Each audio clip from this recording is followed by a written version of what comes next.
This video is about value chain, and a value chain is the chain of activities that is responsible for creating value for the end customers. Value chain is the chain that adds value to a raw material to the end product that the customers are going to consume. Now let's talk about an example. For example, you have oranges. If you pick those oranges up and bring them inside, the orange you are picking up is one step closer to being consumed. Now, if you slice up those oranges, you are adding more value. It is more easier to consume the sliced oranges.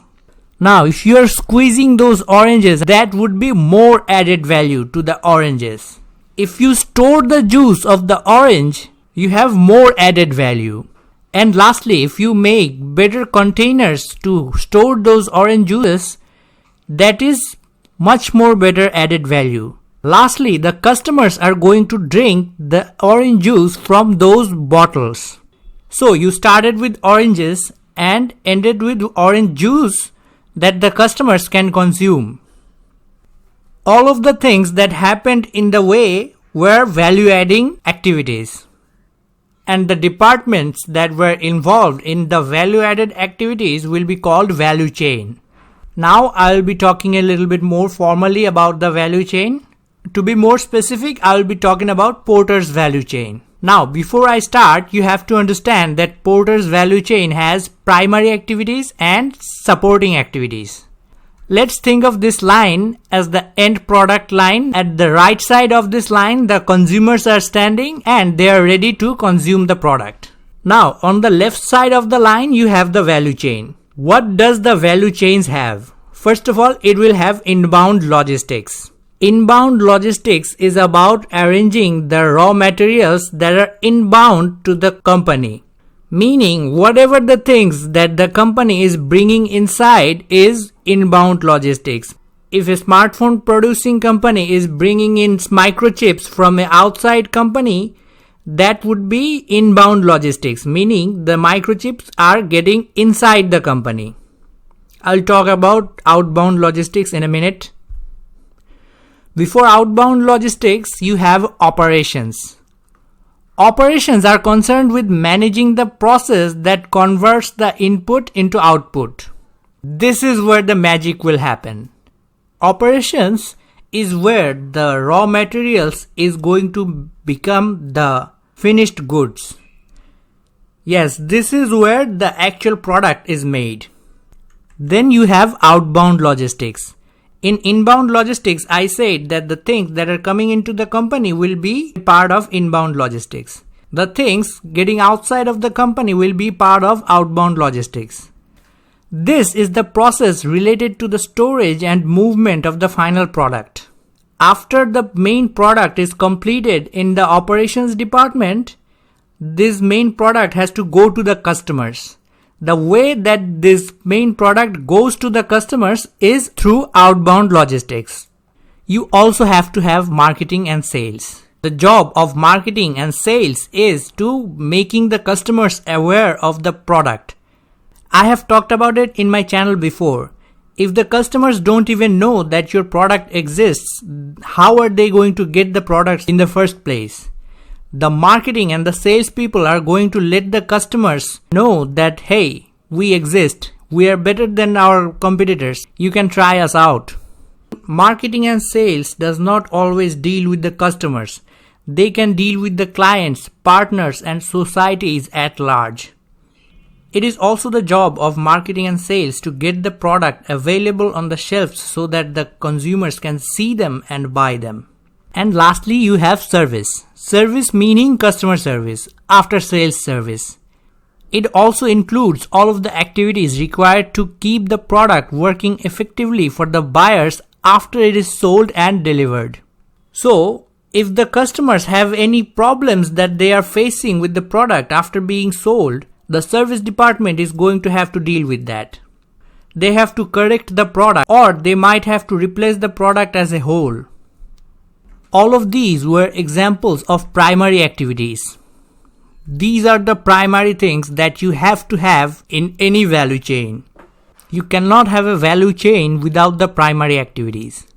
But you can have value chains without the activities I am going to talk about next, but it is better to have them in the value chain.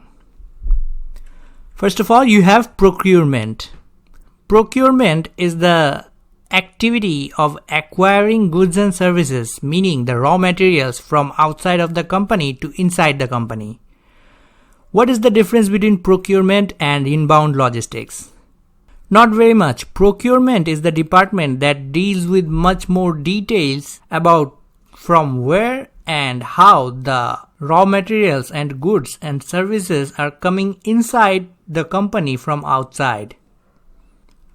You also have technological development.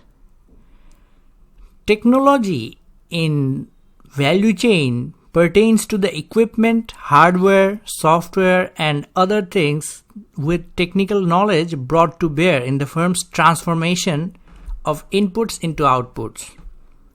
A firm can use more technologically advanced ways to produce orange juice. It would be easier for the humans to do that. Less manpower would be required if you are heavily dependent on technological advances to produce your end product. But it is still possible to produce end products without being heavily dependent on technological advancement. You also have human resource management. Human resource management means recruiting and training and educating and developing the people that are working in your company. Some firms have different human resource management department, some firms don't. Mostly smaller firms do not have human resource management department. But if a firm grows a lot, meaning they start hiring more than 300 or 400 people, it is better to have a separate human resource management department. The firm's infrastructure is also important in most cases. The infrastructure has legal, financial, public relations, quality assurance, and accounting. Bigger firms had better infrastructure and smaller firms don't. These were all support activities of the value chain. Support activities can help make the primary activities more effective. Increasing the ability of these support activities can help the process of one or more primary activities a lot. Meaning, if you improve the process of procurement, inbound logistics is going to get better. If you improve in technological advancement, inbound logistics, operations, and outbound logistics, all three of them are going to get better. If the firm has better infrastructure in most of the cases, all of the primary activities are going to have a boost. And better human resource management would also mean that operations, marketing and sales and after sales service are going to get better than other competitions. And that way they are going to come up with a competitive advantage. And we already know how much the firms like competitive advantage over others. That would be all for value chain discussion for today. I made this small video because I want to talk about all kinds of integrations next. Forward, backward, horizontal, vertical, and whatnot. In order to explain all of those integrations, I felt like I had to explain the value chain first. So now, that was the value chain for you. And my regular viewers would know that this is definitely not the end of this video. It is time for bonus. And for bonus today, I'm not going to translate any language into English. I'm going to give you a scientific fact. Now, for bonus, did you know that there are more bacterial cells in the human body than actual human cells? Yes, your body has more bacteria than you. I don't know if that made any sense to you, but that is actually true. There are more bacterial cells in your body than your own cells. So with that, I'd like to end this video today. This is the official end of the video. Thank you all for watching. And if you're watching up until this point, you might as well like this video and subscribe to this channel. You can also share this video with anyone you might think find valuable information in here. And if you're watching this video before exams to learn this topic, you can share this video with 1 or 2 friends who can also learn this topic and get better results in the exam. And lastly, as always, I hope you learned something new today.